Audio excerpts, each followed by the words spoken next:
तो hello everyone, कैसे हो सभी लोग। और दिल्ली यूनिवर्सिटी में किसको कौन से कॉलेज अलॉट हुए हैं सब लोग कमेंट करके जरूर बताना। और आज हम लोग बात करने वाले हैं श्यामलाल कॉलेज इवनिंग की, जो कि दिल्ली यूनिवर्सिटी का एक बहुत ही फेमस कॉलेज है। मतलब श्यामलाल कॉलेज काफ़ी फेमस कॉलेज है, लेकिन इवनिंग कॉलेज थोड़ा सा मतलब उसकी रैंकिंग वगैरह थोड़ी सी गड़बड़ है।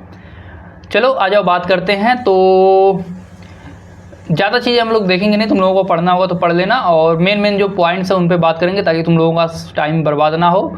तो 1969 में इसको कॉलेज को बनाया गया था, ठीक। और इसमें दो कॉलेज है, एक मॉर्निंग कॉलेज है और एक इवनिंग कॉलेज है। इवनिंग कॉलेज का मतलब क्या होता है, जिसकी टाइमिंग जो है 12 बजे के बाद होती है टाइमिंग। और मॉर्निंग कॉलेज का मतलब होता है जिसकी टाइमिंग 9 बजे के आसपास होती है, ठीक। तो बस इतना फ़र्क होता है। 12 बजे के बाद से मतलब है 2 बजे या फिर 3 बजे ऐसे टाइमिंग होगी, या फिर 5 बजे भी हो सकती है। ऐसे भी कॉलेजेस हैं डीयू के अंदर, ठीक। उसके बाद बात करें हम लोग इंफ्रास्ट्रक्चर एंड इंस्टीट्यूट स्टेटस क्या पे है। तो सबसे पहले बात हम लोग करते हैं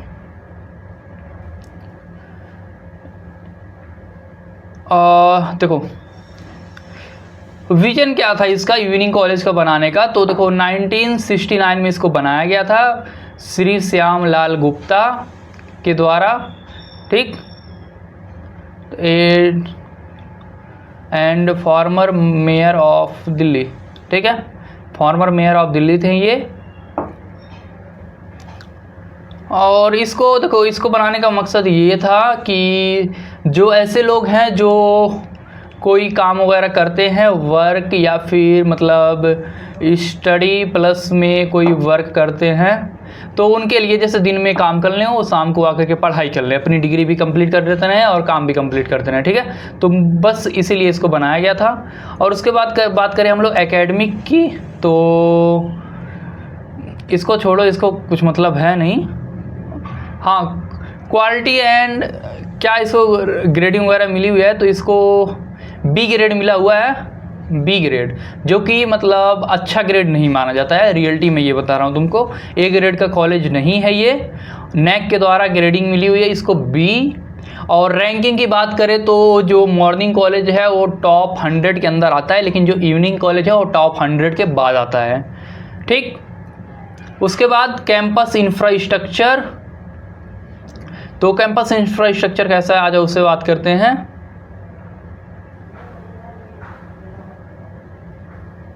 देखो लोकेशन काफ़ी अच्छा है, ये located on jetty road, Shahdara Delhi. और ये पिन कोड है इसका, सर्च करके देख सकते हो तुम लोग। प्राइम लोकेशन है, काफ़ी अच्छा लोकेशन है, ठीक है। और वहाँ से मतलब आने जाने की भी सारी चीज़ें हैं, डीटीसी बस। सबसे पहले बात करें हम लोग मेट्रो की, तो ये मेट्रो स्टेशन है यहाँ का, रेड लाइन पे पड़ता है, ठीक, रेड लाइन पे पड़ता है। उसके बाद डीटीटी बस वगैरह, ऑटो वगैरह सारी चीज़ें मिल जाएंगी अगर तुम लोग कॉलेज में मिला है admission. State of the art facility, देखो the college boasts a shared building with modern, मतलब एकदम बिल्डिंग वगैरह सारी चीज़ें हैं, कोई दिक्कत नहीं है। लैब वगैरह भी हैं, उसका कोई दिक्कत नहीं है, ठीक। सीसीटीवी वगैरह सारी चीज़ें हैं, मतलब एकदम निगरानी में रहोगे। देखो इवनिंग कॉलेज का मतलब ये नहीं कि कॉलेज बहुत बेकार है, बहुत भद्दा, सारी चीज़ें हैं, बस कुछ कमियां होती हैं यार। 19-20 का फ़र्क ऐसे मान लो तुम। और कोर्सेज़ क्या ये ऑफ़र करते हैं, तो देखो बैचलर ऑफ कॉमर्स बीकॉम के कोर्सेज़ ऑफ़र करते हैं। कौन कौन से कोर्सेज़ हैं इनके, हाँ, तो देखो बीकॉम के कोर्सेज़ ये ऑफ़र करते हैं। उसके बाद बीए प्रोग्राम ये ऑफ़र करते हैं बहुत सारे सब्जेक्ट्स में, with combination of political science, Hindi, history, Sanskrit, economics, English, ठीक है। ऐसे सब्जेक्ट के कॉम्बिनेशन के साथ ये ऑफ़र करते हैं बीए। और बीए ऑनर्स भी ऑफ़र करते हैं, किसमें, bachelor of art honours offer करते हैं हिंदी में, पॉलिटिकल साइंस में, हिस्ट्री में एंड इंग्लिश, ठीक है। इन सब में ये ऑनर्स कोर्सेज प्रोवाइड करते हैं।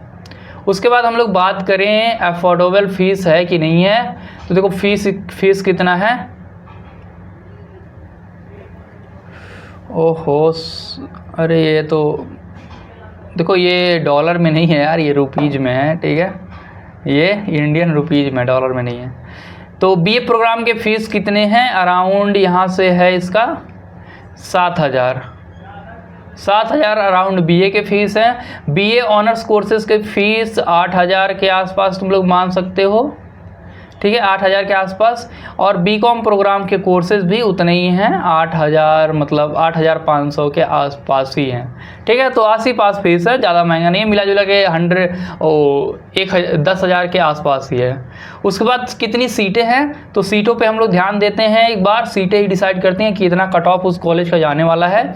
और उसके बाद बीकॉम प्रोग्राम में 200 सीटें हैं, मतलब प्रोग्राम में जैसे कॉम्बिनेशन होगा ना 3 सब्जेक्ट का, मतलब इसमें 3 सब्जेक्ट होगा, जैसे मान लो ए सब्जेक्ट हुआ, बी सब्जेक्ट हुआ, सी सब्जेक्ट हुआ, या फिर कहीं पे होगा a subject, be subject, D subject, मतलब ऐसे 3-4 क्लासेस इसकी चलती होंगी 50-50 सीटों के, ठीक। उसके बाद बीए प्रोग्राम के भी 250 सीटें हैं, उसमें भी यही कहानी है, जैसे कहीं पे हिस्ट्री, संस्कृत, पॉलिटिकल साइंस ऐसे हो गया 3, फिर कहीं पे हिस्ट्री, इंग्लिश, हिंदी ऐसे हो गया, मतलब ऐसे कॉम्बिनेशन कई सारे होते हैं। फिर बीए ऑनर्स पॉलिटिकल साइंस की 60 सीटें हैं, बीए ऑनर्स हिस्ट्री की 50 सीटें हैं, बीए ऑनर्स हिंदी की 40 सीटें हैं। उसके बाद बीए ऑनर्स इंग्लिश की 40 सीटें हैं, ठीक है। बस मैं मेन चीज़ें यहाँ तुमको बता रहा हूँ। और देखो स्टूडेंट सोसाइटी एंड कैंपस यहाँ का कैसा है, तो वो भी तुम लोग देख सकते हो।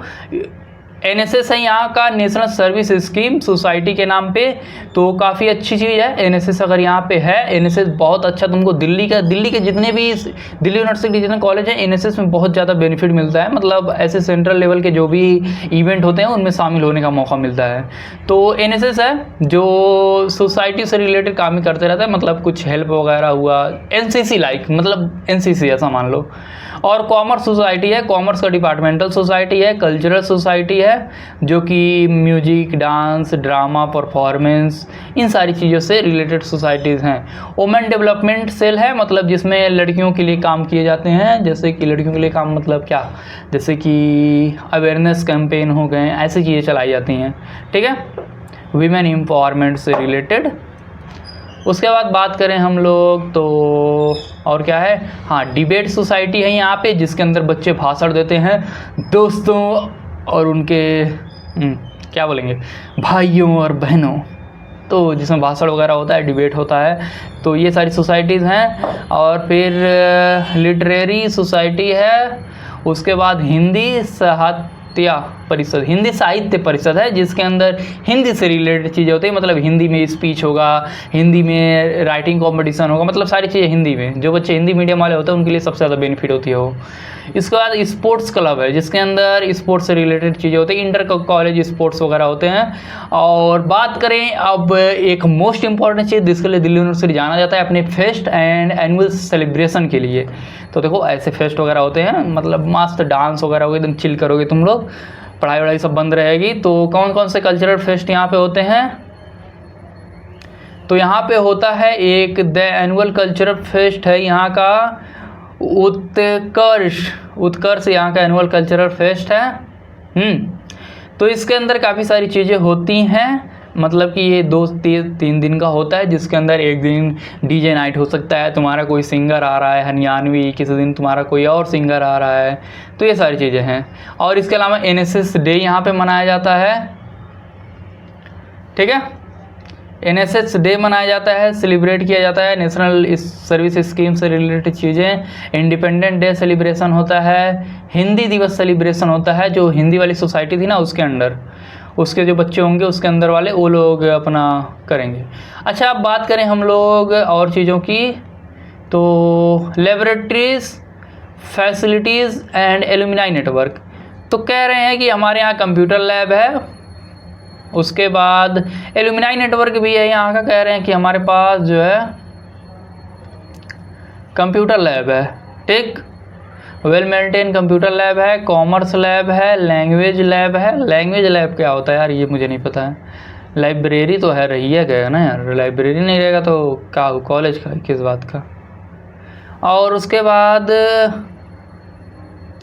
Shyamlal college evening pride its on a, मतलब देखो गवर्नमेंट सेक्टर में इसके जो यहाँ से पढ़े हुए बच्चे हैं वो हैं लाइक यूपीएससी, एसएससी, इंटरप्रेन्योरशिप में भी हैं, उसके बाद एकेडमिक एंड मीडिया में भी हैं। एकेडमिक मतलब लाइक प्रोफेसर्स वगैरह हैं गवर्नमेंट सेक्टर्स में, एंड मीडिया जैसे मीडिया में भी हैं, फाइनेंशियल सेक्टर में भी हैं यहाँ के लोग। ठीक है, अब आ जाओ कुछ चीज़ों बात करते हैं। Why you not should join this college. बहुत ज़रूरी चीज़ बोल रहा हूँ, ध्यान से सुनना। Why you not should join this college, why, क्यों मैं ऐसा कह रहा हूँ उसके ऊपर अब बात कर लेते हैं। तो देखो, कुछ चीज़ें होती हैं कॉलेज को जो बहुत दमदार बनाती हैं, जैसे कि ये इवनिंग कॉलेज है, तुम सबको पता है ये इवनिंग कॉलेज है। ठीक, अब इवनिंग कॉलेज में जो वाइब होती है वो मॉर्निंग कॉलेज जैसी नहीं होती है। मतलब शाम को लोग थके आ रहे ऐसे कॉलेज में आते हैं, और उतनी भीड़ भी नहीं होती है। क्लास में अगर 60 लोग हैं तो अटेंडेंस तुमको कम से ऐसे नॉर्मल 20 लोगों का या फिर 15 लोगों का अटेंडेंस मिल रहा होगा। मतलब इतने कम बच्चे आते हैं क्लास में। और बात करें तो वैसे इवेंट्स भी उतने तगड़े इवनिंग कॉलेज में नहीं होते हैं। इवनिंग कॉलेज में उतने तगड़े इवेंट्स भी नहीं होते हैं, और ये शायद इवेंट्स होते हैं तो ये मॉर्निंग वाले के साथ कोलैब करके होते हैं, मतलब श्यामलाल कॉलेज का जो मॉर्निंग है उसके साथ। अब अगर देखो तुमको लास्ट कुछ मिल रहा है, लास्ट अगर यही ऑप्शन तुम्हारे पास बच रहा है तो ले लो, लेकिन अपग्रेड करने का चांस आ रहा है तो बिल्कुल अपग्रेड करो। अगर मॉर्निंग मिल जाता है तो बहुत लाख गुना बढ़िया है इवनिंग कॉलेजेस से। ठीक, और किस चीज़ से रिलेटेड वीडियो चाहिए तो हमें कमेंट करके जरूर बताना, उस टॉपिक पे हम लोग वीडियो बना देंगे। अब मिलते हैं अगले किसी वीडियो में।